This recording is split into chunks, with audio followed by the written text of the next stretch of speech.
Hi leaders, this week I want to talk about that inner tyrant that lives with you and beats you up every single day, especially when you're working on an important project. This past week, I've had multiple projects that are due that I really care about. I really want to do well for my customers, and that's okay. That's really valid, and you should. But because of that, I have the inner dialogue that just goes on. And this tyrant, what I call Miss Perfect. And if you see my other videos, you'll see Miss Perfect show up quite a bit. And Miss Perfect is in the room here today as well, because she wants to make this video right so that you would get the right information and I would come across as speaking correctly and not with the ums and the uhs and whatever the case would be. That is our inner tyrant. And so I have been working with her this week, and she serves me. She serves me in that she makes me super driven and ambitious and do really good work.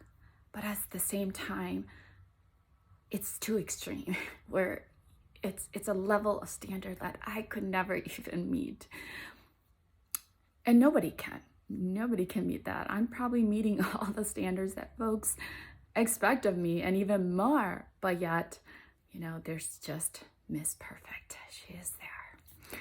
I love her, and I have to always remind her that you are in the passenger seat, I am driving.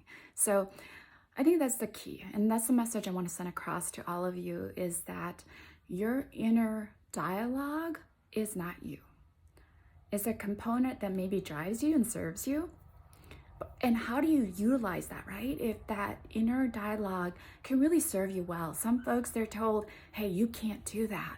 And for me, when someone tells me I can't do that, I'm going to go do it and show you 3 times over that I can do it.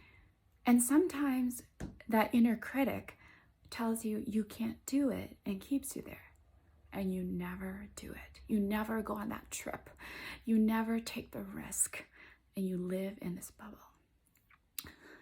So analyze where your inner critic is, your inner dialogue. What is it telling you? Start to be objective about, does this really make sense? Is this me? Is this who I am? I've gotten so good where, as I mentioned, I can put my Miss Perfect in the passenger seat when I really need her to help me steer. I can put her in the back seat when I'm like, I don't really need you. I got this. I can put her in the trunk when she's really just limiting me and impacting my work. So learn to do that with your inner critic. And I know your inner voice gets worse when you have external factors that validates or wants to validate that inner critic voice, like shaming. I have people tell me, you're a leader, you should know better than that. You're not a president of a company. You're not a CEO. That can really, if you allow it to, all those external factors in the inner dialogue can really shape the trajectory of a life if you're not aware of that nasty voice. So learn to control it. You are the driver of your car.